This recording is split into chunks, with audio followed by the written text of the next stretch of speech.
Bismillahirrahmanirrahim. Assalamualaikum warahmatullahi wabarakatuh. Alhamdulillahi rabbil alamin. Nahmaduhu wa nasta'inuhu wa nastahdihi wa nastaghfiruh. Wa na'udzu billahi min shururi anfusina wa min sayyiati a'malina. Man yahdihillahu fala mudilla lahu wa man yudlil fala hadiya lahu. Asyhadu an la ilaha illallah wahdahu la syarika lahu wa asyhadu anna sayyidina Muhammadan abduhu wa rasuluh.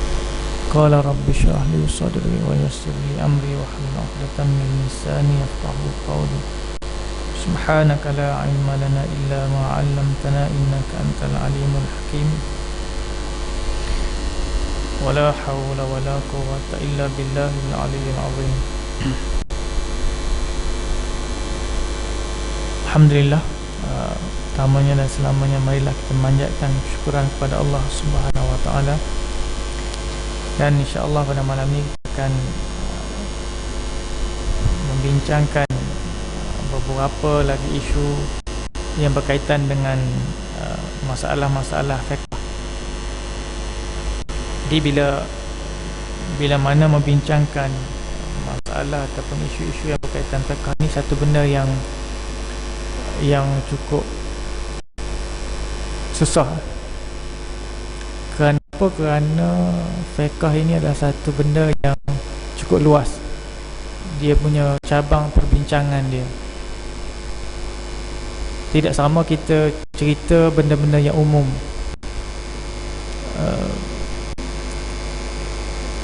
Sebab kadang-kadang ada orang yang dia dengar lain, tiba-tiba ada orang cerita lain.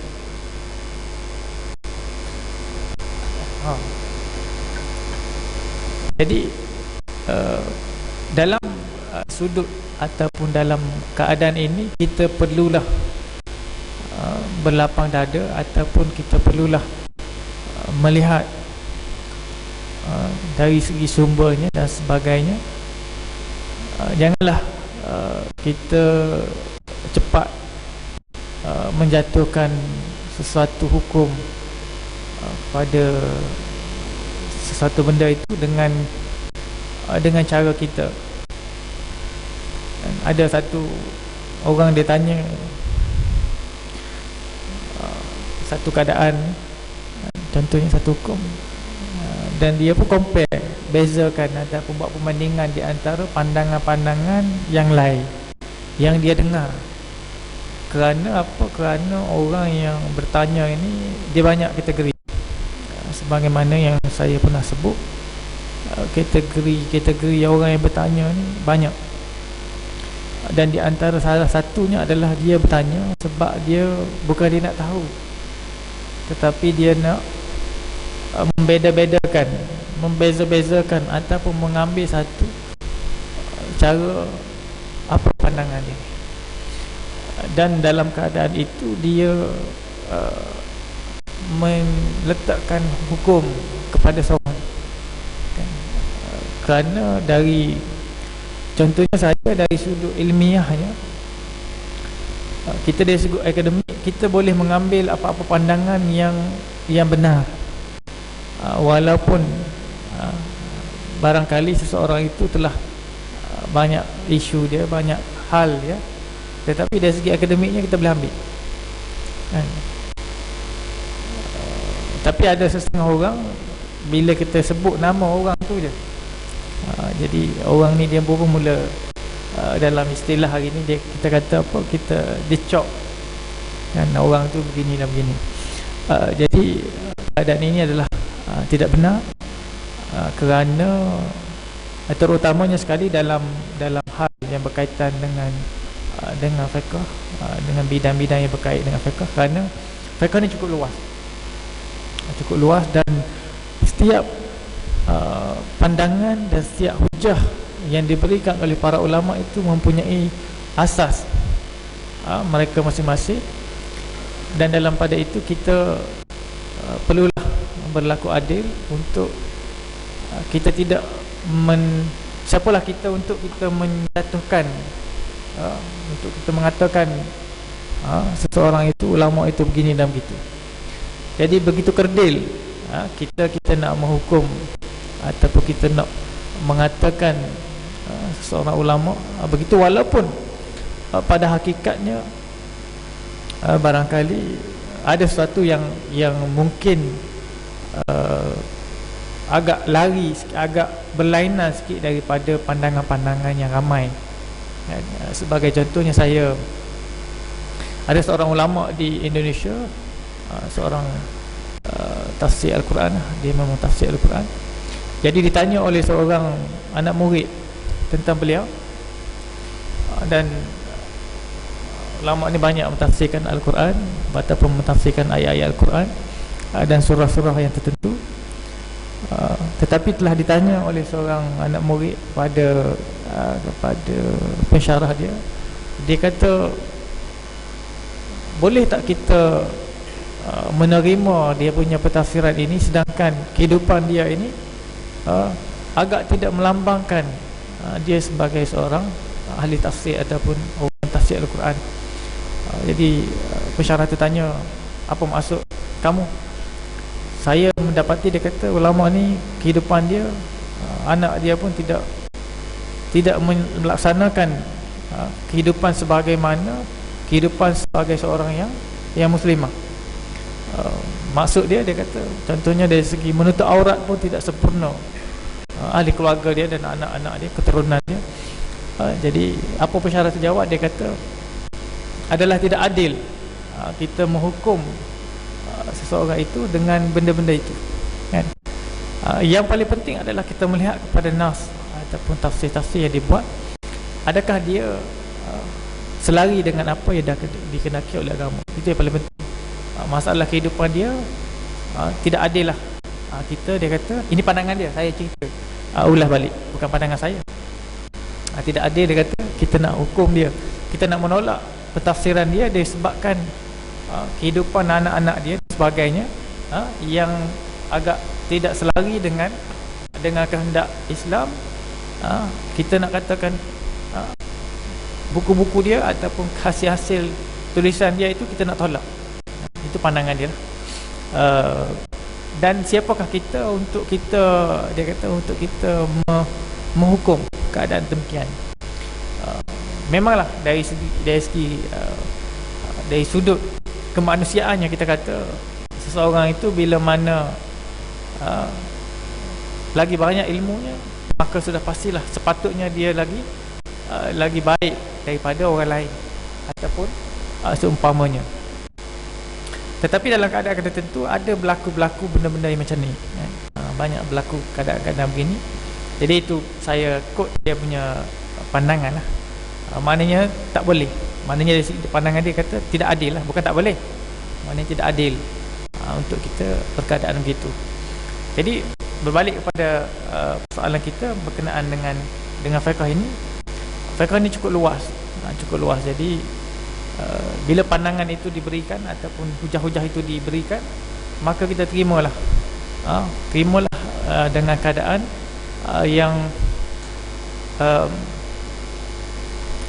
yang matang, begitu. Kerana apa? Kalaulah kita melihat kepada satu benda itu satu je, dia akan menjadi masalah. Kerana apa? Kerana ulama sendiri pun sudah mempunyai pelbagai pandangan. Mana mungkin kita sebagai orang awam ni kita nak satukan pandangan itu? Tidak boleh. Jadi bila kita nak mengiyakan salah satu pandangan itu dengan kita menafikan pandangan-pandangan lain, sudah pastilah dia akan menimbulkan sesuatu yang tidak elok lah. Yang tidak elok. Ini yang berlaku dalam suasana hari ini, kan? Jadi itu perkara-perkara yang kita kena pastikan bila kita nak berhujah dan sebagainya. Tengoklah apa keadaan, apa benda yang nak dihujahkan. Ada benda-benda yang memang tidak boleh dibincangkan ataupun tidak boleh diperselisihkan ataupun boleh dipelbagaikan pandangan. Ada benda yang memang ditentukan begitu dan ulama sendiri pun telah menetapkan dengan pelbagainya pandangan itu. Jadi kalau bila mana kita tak terima yang tu, itu yang jadi masalah. Kalaulah kita ada pandangan, bagus. Maknanya pandangan kita itu bagus, tetapi dalam ruang lingkup yang lebih harmoni. Itu yang paling penting. Janganlah kita menjadikan salah satu benda itu sebagai asbab kepada bermasam muka dan sebagainya. Itu satu benda yang merugikan, yang merugikan kita. Jadi insya-Allah pada malam ni kita akan bincangkan berkenaan dengan satu isu ataupun satu masalah yang dikemukakan dalam buku ini, iaitu berkaitan dengan solat jenazah. Jadi dalam bahagian ini ataupun dalam tajuk ini dibincangkan beberapa perkara. Yang pertamanya berkaitan dengan jenazah yang pelbagai, yang ramai dan juga pelbagai. Yang keduanya berkaitan dengan bahagian-bahagian jenazah. Maknanya jenazah itu bahagian anggota yang daripada bahagian manusia itu macam mana dari segi hukumnya. Yang ketiga, dari segi jenazah yang keadaannya tidak sempurna. Maksudnya contohnya kebakaran dan sebagainya. Yang ketiga berkaitan dengan jenazah yang gugur dalam kandungan, ataupun kita kata yang janin yang keguguran, yang meninggal ataupun yang gugur dalam kandungan. Jadi apa pandangan ulama dan berkaitan dengan benda-benda ini. Jadi yang pertamanya berkaitan dengan jenazah yang lebih daripada satu. Jika terdiri daripada lelaki-lelaki ataupun wanita sahaja, maknanya jenazah itu ada lelaki dan wanita, hendaklah dibariskan satu persatu di antara imam dan kiblat. Maknanya agar semuanya berada di hadapan imam. Maknanya jenazah itu mestilah ikut imam, ikut kedudukan imam. Bukannya imam itu ikut kedudukan jenazah. Kenapa? Bila dia berbeza apa kita kata, berbeza jantina ini, maka sudah pastilah keadaan dia berbeza, kedudukan dia berbeza. Jadi jenazah itu kena ikut imam. Sebab kalau imam nak ikut jenazah tak boleh, sebab lelaki kedudukan dia lain, perempuan kedudukan dia lain. Itu maksud dia. Sama ada hendak disolatkan berasingan, maknanya solat lelaki dulu pun boleh, solat perempuan, dan ataupun nak disolatkan dengan kedua-duanya sekali lah, maknanya dalam keadaan yang serentak.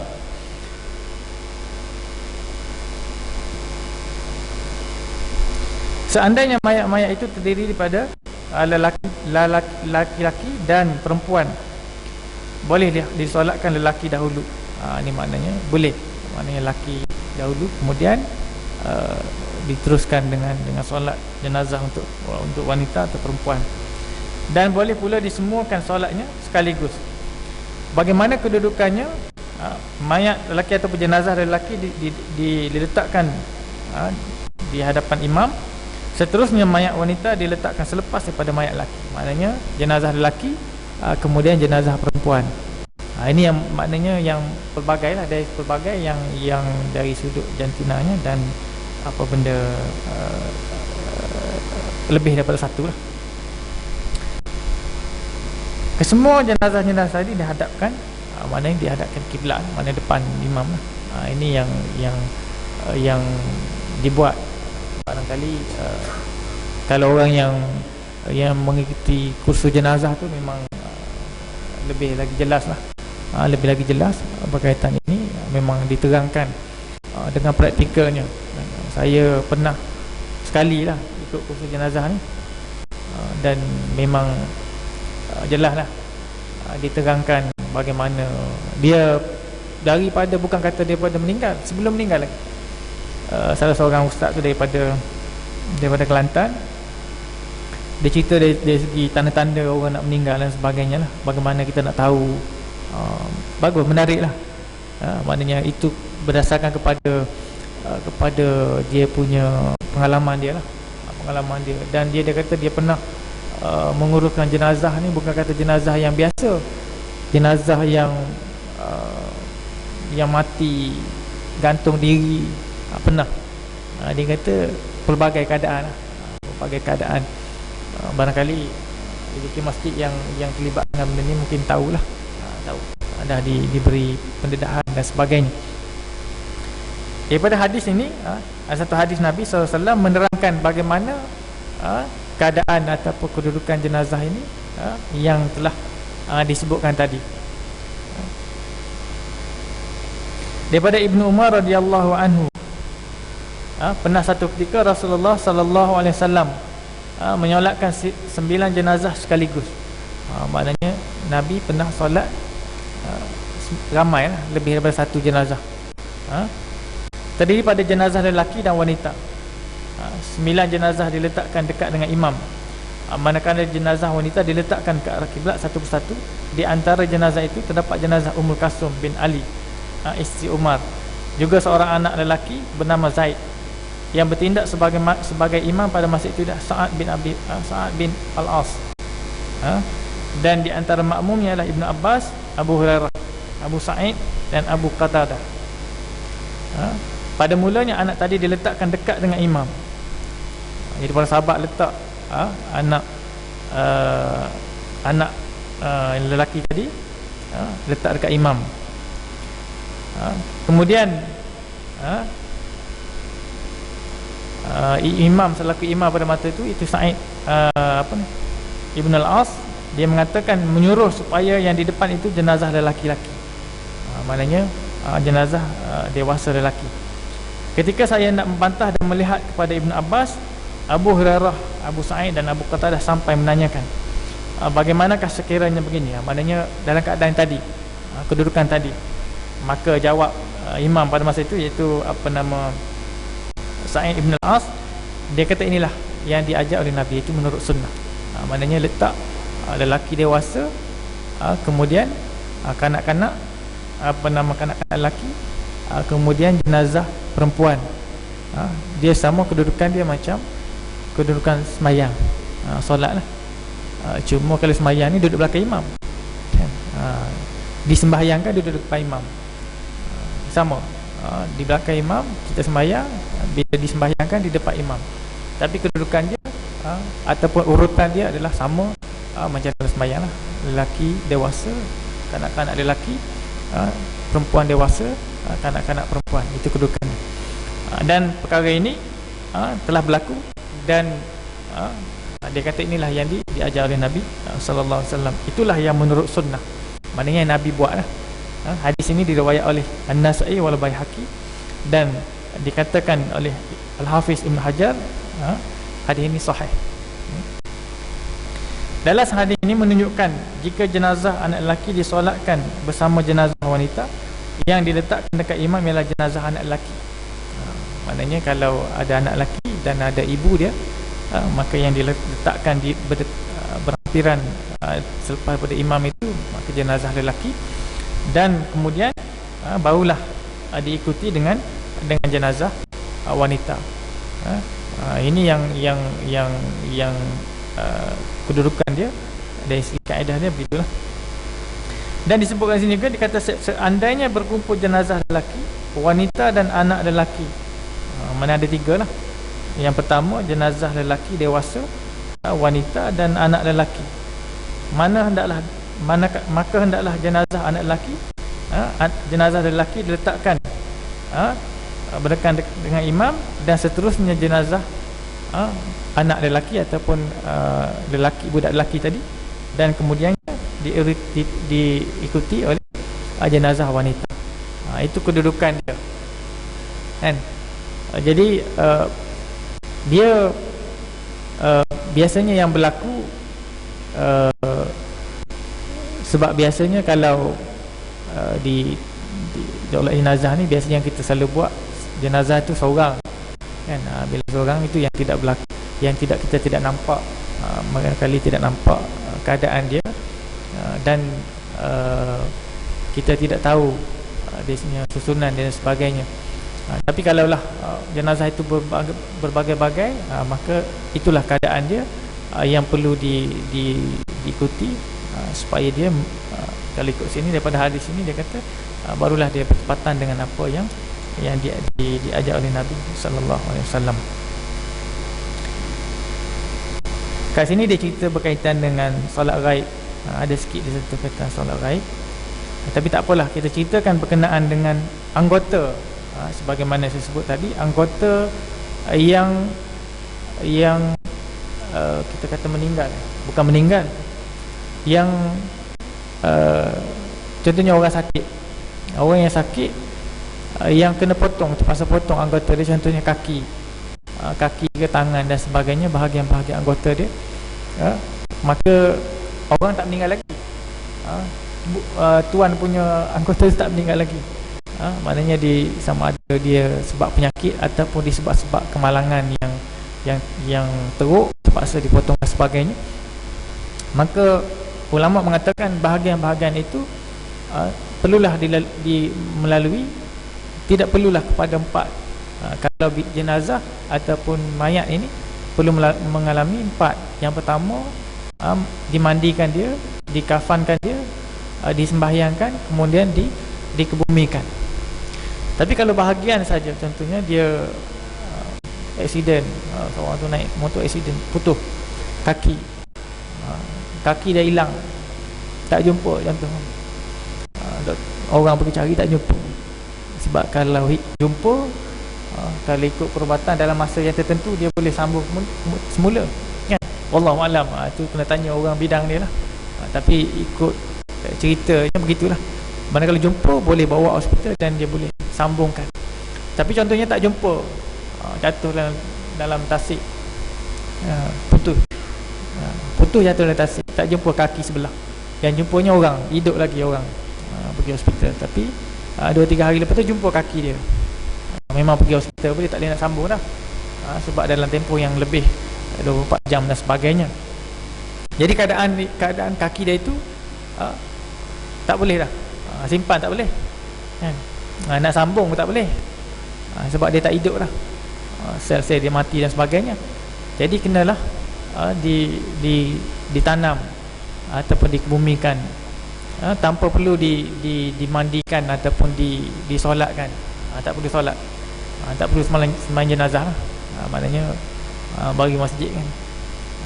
Terkejut orang, pelik pula pasal jenazah pendek sangat ni. Jenazah 2 jengkal kaki je, pelik. Maknanya jenazah itu perlulah dibasuh, kalau perlu basuh lah, basuh kemudian dibalut dan ditanam lah. Kalau perlu basuh, kalau tak perlu basuh, makna balut dengan kain, apa-apa kain, kemudian dikebumikan, ditanam, supaya mana, supaya mengikut para ulama dia kata supaya tidak dimakan oleh benda-benda yang buas lah, ataupun benda-benda yang makan, anjing dan sebagainya. Sebab kalau dibiarkan begitu, dimakan. Dan yang kedua, dia kata disebabkan kita menghormati sebagai menghormati manusia, anak Adam ini, kita hormat dia, walaupun sebahagian daripada anggota dia, maka kita kena hormat dia, maka kita kena tanam dan ditanam dia, dibumikan. Dan yang ketiga berkaitan dengan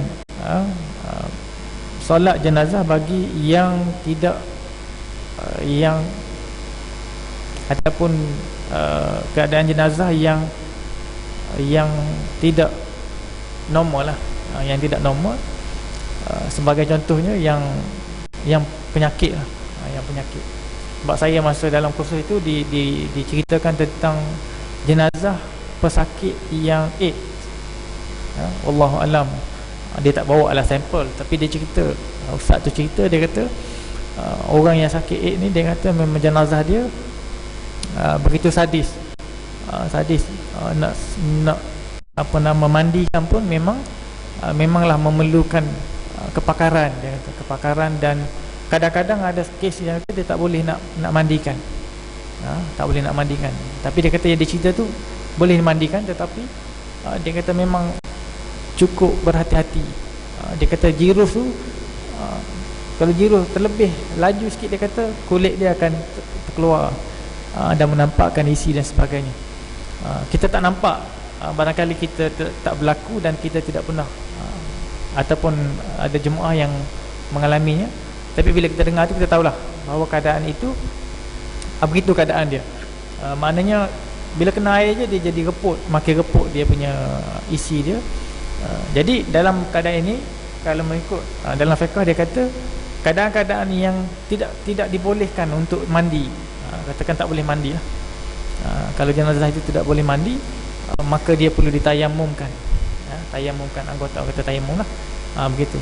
Maknanya kalau kena air, jenazah ataupun badan jenazah itu akan hancur dan sebagainya, ataupun memang badan dia memang dah hancur dan sebagainya, lalu kena air memang lagi berkecai, maka tidak perlulah dimandikan, tidak perlu dimandikan, dan tidak perlulah menggunakan air, kerana dia boleh menjadikan lebih teruk dia punya keadaan jenazah tersebut. Jadi dia cerita, dia kata bila siram air itu, dia kata memang dah lapik dah, dekat bawah tu lapik, dia kata siap-siap dengan kain. Kenapa? Dia kata sebahagian daripada isi kita dengar je lah, tapi kita dapat bayangkan bagaimana keadaan dia. Lapik kain, dia kata sebab bila siram tu, dia kata ada daging-daging yang akan turun, gugur. Ni dia kata jenazah yang AIDS. Wallahu alam, kita pun tak pernah mengalami. Dia kata bila siram tu, daging dia akan gugur. Sebab tu dia lapik kain dan akan macam tapis balik lah, begitu, dan dimasukkan dalam kain kafan itu. Itu keadaan dia. Jadi dia kata itu yang boleh mandikan lah, mana yang boleh lagi mandikan. Dan dia kata perlulah digunakan bahan-bahan tertentu. Ada disebutkan, saya pun tak tahu, tak ingat bahan-bahan dia untuk mandikan. Bukan macam kita, bukan macam biasa mandikan dengan apa lagi, kalau jenazah mandikan apa, dengan air apa tu, air bidara, air kapur barus kapur barus. Dia kata air kapur barus tu salah satulah, tapi dia kata dia guna lagi bahan-bahan lain untuk mematikan dia punya virus macam tu lah, dia sebutkan. Jadi keadaan ini memang berlaku, dan bila jenazah-jenazah yang dalam keadaan-keadaan tertentu ini, maka fiqh meletakkan hukum yang tidak boleh dimandikan, maka jenazah ini perlulah ditayamumkan. Ataupun ada jenazah yang memang tak boleh langsung, sebab dia dah tak ada bentuk tak ada bentuk manusia lah, dengan kata lain, maka berbeza keadaan dia.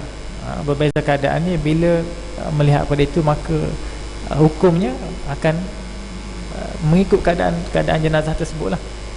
Mana kaedah asal mesti dimandikan, secara umumnya mesti dimandikan, dikafankan dan dikebumikan, disolatkan, disembahyangkan dan sebagainya. Itu yang asas. Tapi ada keadaan-keadaan tertentu, dia kata ada tak berlaku kesemuanya. Contohnya dia kata macam tadilah, bahagian-bahagian tertentu yang meninggal, maka tak adalah kena sembahyang. Dan yang ketiga, dia kata jenazah yang ataupun bayi yang keguguran, semasa dalam kandungan. Dan bayi yang gugur sebelum berumur 4 bulan, ini dalam kitab-kitab fiqh banyaklah diceritakan berkenaan dengan hal ini. Tidaklah dimandikan dan disolatkan belum berumur 4 bulan, kerana ulama berpandangan 4 bulan ni janin itu akan ditiupkan roh. Bila ditiupkan roh, dia akan hidup dan dia akan menjadi sebagaimana seorang manusia lah, kan? Apa kalau 4 bulan, dia kata hanya dibalut dengan secebis kain, kemudian dikebumikan. Maknanya kurang daripada 4 bulan. Demikianlah pendapat fuqaha, pandangan ulama fiqh berkaitan dengan hal tersebut. Jadi kalaulah, sebab ada orang telefon, dia kata macam mana nak menentukan. Jadi tentu berapa bulan itu berdasarkan kepada perkiraan doktor lah, kan? Jadi sebab sekarang teknologi canggih, dia boleh tahu, bukan boleh tahu, mana dia boleh tentukan bilakah terjadinya persenyawaan tersebut ataupun jadinya janin tersebut, bila tarikhnya, boleh. Sekarang scan ni dia akan keluar, okey, jadinya sekian hari. Walaupun ketepatan dia bukanlah 100%, tetapi itu boleh diterima pakai untuk menentukan keadaan ini berapa bulan, kan? Kerana tak ada seorang pun tahu bila terjadinya, kan? Sebab tu kalau orang sambut hari jadi tu, kena ubah sikit lah, kan? Selamat hari jadi, kan? Bila kita tahu hari jadi, kan? Tak ada seorang pun tahu hari jadi kita, hari jadi seseorang tu bila, kan? Kerana doktor pun dia tak tahu. Dia tak tahu secara tepat, cuma mengikut perkiraan dia, maka dia katakan sekian hari ataupun sekian waktu lah. Tetapi dia pun tak boleh kata menentukan tepat, sebab benda tu benda yang seorang pun tak tahu, hanya Allah Subhanahu Wa Taala yang tahu. Jadi hari jadi tu tak berapa tepat, kerana kalau nak buat juga kita guna hari lahir, lebih lagi nampak sesuai, kan? Sambutan hari lahir boleh lah, kan? Kalau kita guna hari jadi tu, maknanya kita menyambut hari jadi, hari kejadian kita. Bila kita jadi, bila seseorang tu jadi, jadi tak ada orang tahu. Yang dalam pekat tu, itu bukan hari jadi yang memang betul, yang mana tepat 100%. Cuma itu anggaran mengikut perkiraan hari dan sebagainya, maka keluarlah tarikh itu. Tapi dalam menentukan hukum, tarikh itu diterima pakai. Maknanya daripada tarikh sekian hari kepada hari berlakunya kematian kepada janin tersebut, tarikh itu diambil kira untuk menentukan keadaan dia, sama ada dia telah dimasukkan roh ataupun dan apakah hukum yang berlaku ke atasnya. Kenapa dia berbeza? Kalau dia kurang daripada 4 bulan, berbeza hukum dia. Yang lebih daripada 4 bulan, berbeza hukum dia. Cuma ada sebahagian ulama dia mengatakan bulan itu tidak menentukan. Yang menentukan adalah kata pergerakan bayi tersebut. Katakan bayi itu baru berusia, ataupun janin itu berusia 3 bulan setengah, tapi telah ada pergerakan, dalam perut ibu tu, maka dia diambil kira, walaupun dia belum cukup 4 bulan. Begitu.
Jadi jika telah berusia 4 bulan atau lebih, atau menunjukkan tanda-tanda hidup, maknanya ada pergerakan dalam kandungan, maka menurut sepakat para fuqaha, hendaklah dimandikan dan disolatkan. Mandi, disolatkan dan dikebumikan, dan dikafankanlah. Seandainya tidak menunjukkan tanda-tanda hidup, menurut pandangan fuqaha, dia tidak perlulah disolatkan, tak perlu solat. Maknanya kurang daripada 4 bulan, ataupun tidak menunjukkan tanda-tanda hidup, tanda-tanda hidup, ataupun seumpamanya, maka tidak perlu disolatkan. Cukup untuk dikebumikan ataupun dibalut dengan kain, kemudian dikebumikan, tak perlu disolatkan. Dalam Fathul Mu'in disebutkan, dia sebut juga berkaitan dengan benda ni, kalau tuan-tuan boleh tengok, iaitu dia kata apabila lahir setelah berumur 4 bulan, maka wajib dimandikan, dikafani, lalu dikebumikan. Apabila dia telah menunjukkan ataupun boleh bergerak ataupun tanda-tanda hidup, maka wajib disolati. Ini dalam Fathul Mu'in disebut juga berkaitan dengan ini, dan kebanyakannya dalam kitab-kitab fiqh samalah. Keadaan ini disebut secara tidak ada pandangan-pandangan yang lain yang kalau kita tengok dalam pandangan-pandangan ulama-ulama fiqh. Sebab itu dia kata sepakat para fuqaha. Cuma adalah pandangan-pandangan yang lain lah, tetapi dari segi sepakatnya mengatakan keadaan demikian lah. Apa dalil dia? Daripada hadis yang dinyatakan oleh Imam At-Tirmizi dan Imam An-Nasa'i dan juga Ibn Majah daripada Nabi SAW. Artinya jika bayi yang gugur itu memiliki tanda-tanda hidup, hendaklah disolatkan. Ini hadis Nabi SAW yang menunjukkan bahawa bila 4 bulan ataupun menunjukkan tanda-tanda hidup, perlulah disolatkan, walaupun memang kecil lah. Sebab saya pernah sekali ada orang telefon, dia kata sebab kecil sangat, 4 bulan ni memang kecil lah kan. Dia kata kecil, letak kat tapak tangan macam tu je. Wallahualam, saya pun tak tengok. Dia kata kecil, kena semayang kan Ustaz? Dia kata kalau 4 bulan ke atas, kena solat. Begitu, walaupun kecil ke besar ke, itu bukan cerita, itu bukan masalahnya. Tetapi dari segi hukumnya, itu keadaan dia. Barangkali mak dia pun kecil lah kot kan? Ataupun seumpamanya kan. Sebab kadang-kadang kalau mak kecil, memang 9 bulan pun kecil. Tapi kalau mak dia besar, 9 bulan tu dah macam 2-3 bulan di dunia. Dan ada yang lahir sampai 4 point sekitar kan, 4 kilo, 4 kilo lebih dan sebagainya. Tapi kalau mak kecil, anak baru 2 point lebih, memang kecil lah. Wallahualam. Tapi dari segi hukumnya, kecil ke besar itu tidak menentukan. Sebab dia kata kecil je, memang dia kata letak tapak tangan macam tu je. Saya kata kecil itu bukan masalah dia. Yang menjadi masalah je dari segi umur dia. Kalau dah lebih 4 bulan, maka dia kena diuruskan sebagaimana orang yang sempurna lah. Dari segi keadaan dia tu diuruskan, dimandikan dan sebagainya. Dalam hadis datang untuk mensolatkan bayi yang keguguran mestilah punya tanda-tanda hidup. Bagaimanapun ada pandangan-pandangan lain yang berpendapat ia perlu dimandikan dan disolatkan berdasarkan pada hadis tersebut. Dan dia kata adalah jika kerana itu ia merupakan manusia yang telah ditiupkan roh ke dalam tubuhnya, dan harus mestilah disolatkan sebagaimana bayi yang punya tanda-tanda yang hidup ataupun yang lahir. Maknanya macam orang awam lah, macam orang biasa lah, walaupun kecil dan sebagainya, sebab dia telah mempunyai tanda-tanda hidup, maka dia kenalah